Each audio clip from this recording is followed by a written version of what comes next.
Hello बच्चों, welcome to my channel study hard. आज हम लोग करने जा रहे हैं क्लास 6 का इंग्लिश बुक का एक पोएम जिसका नाम है वोकेशन। वोकेशन का मतलब होता है ऑक्यूपेशन या फिर किसी का भी प्रोफेशन क्या होता है, काम करना। ठीक है, जैसे कि अगर कोई टीचर पढ़ाता है तो टीचिंग उसका वोकेशन है। ठीक है, तो वोकेशन का मतलब हो गया ऑक्यूपेशन या प्रोफेशन। तो पोएम स्टार्ट करते हैं।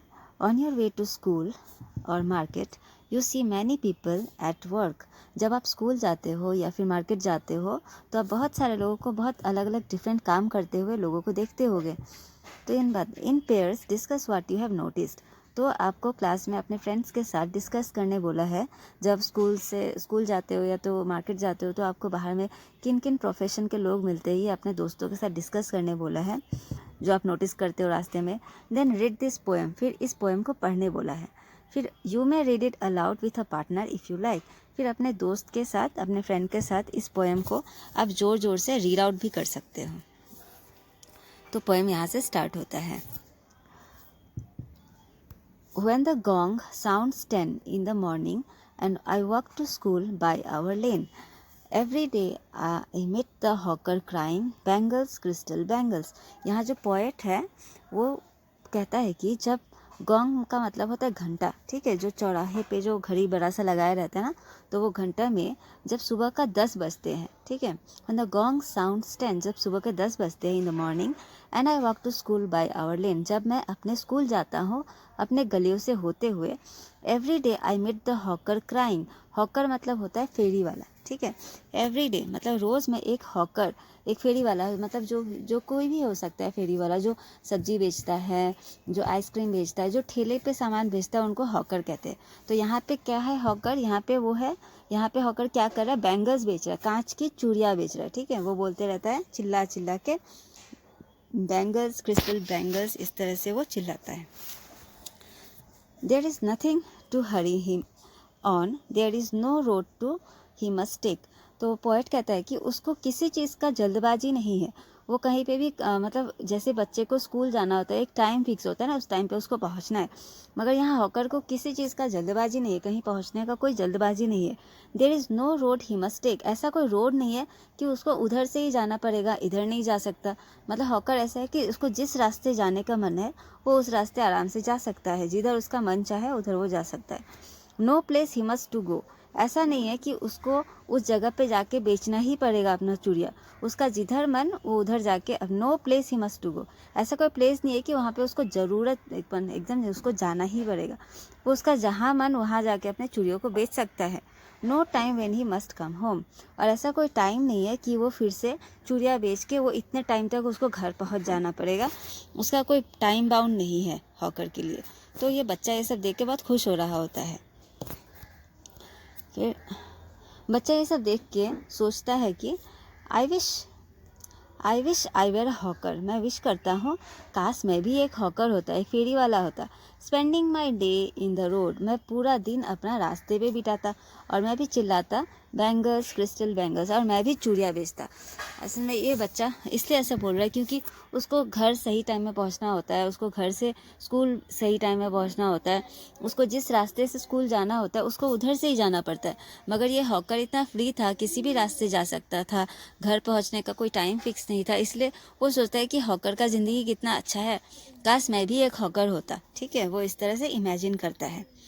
फिर नेक्स्ट देखो, when eight 4 in the afternoon, जब दोपहर के 4 बजते हैं, जब वो घर वापस आ रहा होता है, come back from the school, जब वो स्कूल से घर वापस आ रहा होता है, I can see through the gate, वो एक गेट से अंदर क्या देखता है, ऑफ डेड हाउस, एक घर के गेट जो होता है ना, मेन गेट, उसके अंदर से उसको एक दिखाई देता है कि the gardener digging the ground, एक गार्डनर वो मिट्टी खोद रहा होता है, डिग मतलब खोदना। ठीक है, एक गार्डनर जो है कुछ पौधे लगाने के लिए वो मिट्टी खोद रहा होता है। He does what he likes with his pet, pet का मतलब होता है फावड़ा, कुछ इस तरह का होता है ना जिससे मिट्टी खोदते हैं, उसको फावड़ा कहते हैं, स्पेड कहते हैं। ये एग्जाम में पूछे जाते हैं कि इस पोएम में कौन सा इंस्ट्रूमेंट मिट्टी खोदने के लिए यूज़ किया गया है, तो आपको स्पेड लिखना होगा। तो फिर देखो, he does what he likes with his spade, वो मतलब वो देखता है कि वो गार्डनर उसको जो मन चाहे वो करता है, किससे, अपने स्पेड से। वो क्या कर रहा होता है स्पेड से, फावड़े से, ही soils his cloth with dust, वो जब वो उस पर डिग कर रहा होता है, खोद रहा होता है, उसका सॉइल्स मतलब गंदा हो जाता है। उसका कपड़ा किससे? डस्ट से, धूल से, ऑब्वियसली गंदा होगा। गार्डनर जब काम करता है उसके कपड़े तो गंदे होंगे ही। Nobody takes him to task, और उससे कोई सवाल भी नहीं पूछता अगर if he gets baked in the sun और गेट्स वेट, अगर वो पूरा दिन धूप में रहे और या फिर धूप से पसीने से तरबतर होके वो भीग जाए, फिर भी उसको कोई डांटने वाला नहीं है। टेक्स हिम टू टास्क मतलब होता है, ये एक तरह का फ्रेज है। इसका मतलब होता है डांटना, स्कोल्ड करना, ठीक है, डांटना मतलब नोबडी टेक्स, उससे कोई उस पर कोई गुस्सा नहीं करता। अगर वो दिन भर बाहर रहे और अपने कपड़े गंदे करे, या तो धूप में पूरा सिक जाए, मतलब बहुत गर्म में रहे, या फिर गर्मी से उसका पसीने से वो भीग जाए, फिर भी उसे कोई डांटने वाला नहीं है। तो फिर ये सब आई विश, फिर वो जो बच्चा रहता है वो सोचता है I wish I were gardener, काश मैं भी एक गार्डनर होता, digging away at the garden, और मैं भी मतलब मिट्टी खोदता, with nobody to stop me from doing, और मुझे कोई मिट्टी खोदने से कोई रोकता भी नहीं, ठीक है। वो भी ऐसा चाहता है कि उसके भी कपड़े गंदे हो जाते, उसको कोई डांटने वाला नहीं रहता, ठीक है। वो दिन भर धूप में रहता, उसको कोई नहीं डांटता, वो ये सब सोचता है। उसके बाद just as it gets dark in the evening, जैसे ही शाम होता है, just as it get dark in the evening and my mother sends me to bed, उसकी मम्मी उसको सोने के लिए देती है। I can see through my open window, जो उसका घर का जो खुला हुआ खिड़की रहता है उससे वो क्या देखता है बाहर? The watchman walking up and down, एक वॉचमैन रहता है, वो ऊपर नीचे घूम रहा होता है, ठीक है। द लेन इज़ डार्क, जो गली है वो क्या है? डार्क है, एंड लोनली, वो मतलब खाली है, वहाँ पे कोई नहीं है। रात में वैसे कौन रहेगा, है ना। गली जो है वो डार्क है, पूरा अंधेरा है और लोनली है, खाली है।